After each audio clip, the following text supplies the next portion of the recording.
Oi, aqui é a Mari do Chá de Prosa e eu voltei com o nosso papinho do chá. Faz bastante tempo que eu não gravo um Tea Talk, hein, gente? Eu acho que o que me deixou com mais vontade de gravar foi o Shima Talk da Jane, que tá muito legal e vocês estão participando, e eu fiquei com tanta saudade de conversar com vocês e responder perguntas. Oi, senhora. Bia? E eu vou começar respondendo algumas perguntas que vocês me mandaram lá nos primeiros vídeos do Tea Talk e que eu acabei não respondendo. E já peço pra você que tem alguma pergunta pra fazer pra mim. Gente, eu quero muitas perguntas pra eu poder gravar vários vídeos do Papo do Chá pra vocês. Então comenta aqui embaixo a sua pergunta que ela vai aparecer nos próximos vídeos, provavelmente. A primeira pergunta que eu tenho pra hoje é do Pedro, do canal O Pato Fala. E ele me perguntou como eu faço pra desempacar das minhas leituras. Ele falou que às vezes ele quer começar algo novo, mas ainda não conseguiu terminar a obra anterior por estar empacado nela. Gente, eu tenho um sério problema com ressaca literária. Às vezes eu empaco em uns livros que são super legais e eu simplesmente não consigo fluir com a leitura. Aconteceu isso comigo no ano passado lendo As Primeiras 15 Vidas de Harry August, que é um livro super legal, mas eu não tava numa fase boa e eu não tava conseguindo fazer a leitura desse livro. Então eu acabei abandonando ela, fazendo outras leituras que tinham mais a ver comigo naquele momento, e eu pretendo retomar ela agora. Então, Pedro, é mais ou menos isso que eu faço. Eu não tenho muito como fugir da minha ressaca literária. Então o que eu faço é pausa a leitura daquele livro, leio alguma outra coisa que eu esteja com muita vontade de ler e depois volto para tentar terminar a leitura em um momento em que eu sentir que as minhas leituras estão fluindo melhor. Oi, Bia! Alô? A segunda pergunta é da Fuck You Gummy Bear. Eu adoro esse username dela e ela tá sempre comentando nos vídeos. E ela me perguntou o seguinte: a Mari disse em algum momento que é professora de idiomas. Sim, eu sou, de inglês e alemão. Eu gostaria de saber se o seu estilo tem algum tipo de influência no seu trabalho e vice-versa. A opinião geral é de que uma pessoa com tatuagens, piercings e cabelo colorido tem mais dificuldade em arranjar trabalho. E eu gostaria de ouvir a sua opinião acerca do assunto.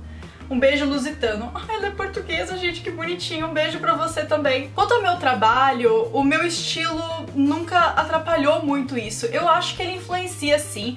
Algumas coisas muito loucas, por exemplo, tatuar a testa, eu acho que não ia ser muito bem visto no meu trabalho. Infelizmente, as pessoas ainda têm muito preconceito com tatuagem, com piercing, essas coisas. Mas desde que eu comecei a trabalhar, eu sempre tive o meu estilo, eu sempre gostei das minhas coisas.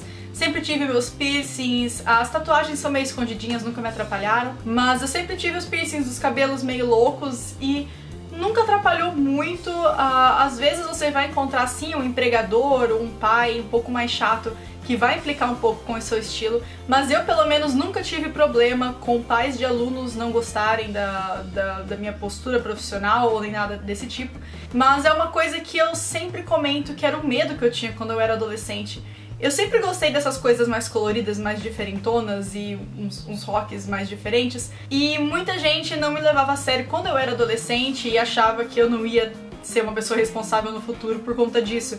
E o que eu fiz foi, eu sempre me esforcei para provar para essas pessoas e provar para mim mesma que eu era muito melhor do que a ideia que elas tinham de mim. E então eu sempre me esforcei para ser uma ótima aluna, tirar ótimas notas, que era uma coisa que eu fazia na época do colégio. Eu tinha notas assim que nem acredito hoje em dia que eu consegui tão bem, porque várias coisas, principalmente de exatas, eu não me lembro mais. Mas eu costumava ir super bem na escola, na faculdade também costumava me destacar bastante com os assuntos que eu gosto, porque eu me esforçava bastante para isso. E hoje em dia eu também me esforço para ser uma ótima profissional, preparo super bem as aulas que os meus alunos querem.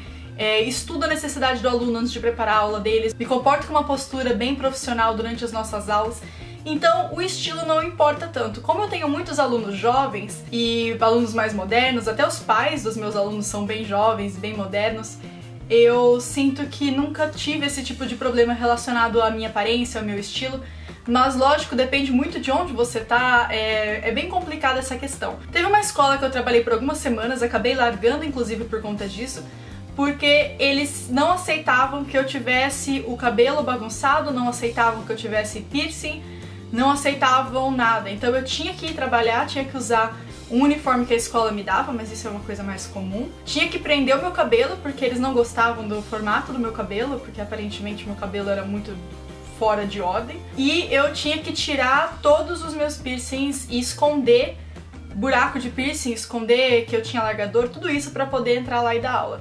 E era muito mais um preconceito do diretor da escola do que dos pais, porque dos pais eu nunca ouvi nenhum tipo de comentário mesmo depois em outras escolas ou escolas que eu tinha trabalhado antes disso. Então depende muito de onde você vai arrumar emprego, quem é o seu empregador, a cidade onde você mora. Eu moro em Bauru, interior de São Paulo, mas não é uma cidade tão pequena, então as pessoas já estão se adaptando melhor com essa ideia de diferenças. Inclusive eu tenho visto muita gente de cabelo colorido aqui na cidade, é uma coisa que eu acho muito amor e me deixa muito feliz. E lógico, também depende da área em que você trabalha. Algumas áreas são um pouco mais chatas em relação a isso. E a última pergunta que eu selecionei pra hoje é do Thomas Pedro. Ele perguntou: Mari, como tu já deve ter visto, tem muita gente que quer começar a ler inglês e 99% das dicas que dão aqui são genéricas, dizendo pra começar com o YA, por passar em um cenário contemporâneo e tudo mais. Mas nem todo mundo, de fato, se interessa por YA. Tu tem alguma dica de livro pra começar? Olha, Thomas, o negócio é o seguinte, eu já falei isso em um vídeo que eu gravei sobre começar a ler inglês. A leitura, ela é sempre um exercício à parte, então pode ser que você seja ótimo no inglês e pode ser que você leia vários livros e tenha uma leitura super rápida, mas como você está começando a ler em outro idioma, a sua leitura não vai fluir com a mesma facilidade que flui a sua leitura em português, isso é lógico. Você não pode querer começar lendo, sei lá, Nietzsche ou Kant ou algum filósofo, ou então ler a obra de William Shakespeare original no manuscrito, porque o que vai acontecer é que você não vai conseguir ler, você não vai entender, vai te frustrar, vai te deixar nervoso e você vai achar que não tem jeito pra ler inglês e vai desistir disso. Então, é assim, você precisa sim começar por uma coisa mais simples. Se você não gosta de YA, você tem que buscar um livro adaptado. Existem vários tipos de livro que tem adaptação pra quem tá aprendendo inglês, principalmente da editora Penguin. E eu vou deixar o link desse meu vídeo em que eu falei tudo certinho sobre como começar a ler e várias dicas que eu tenho.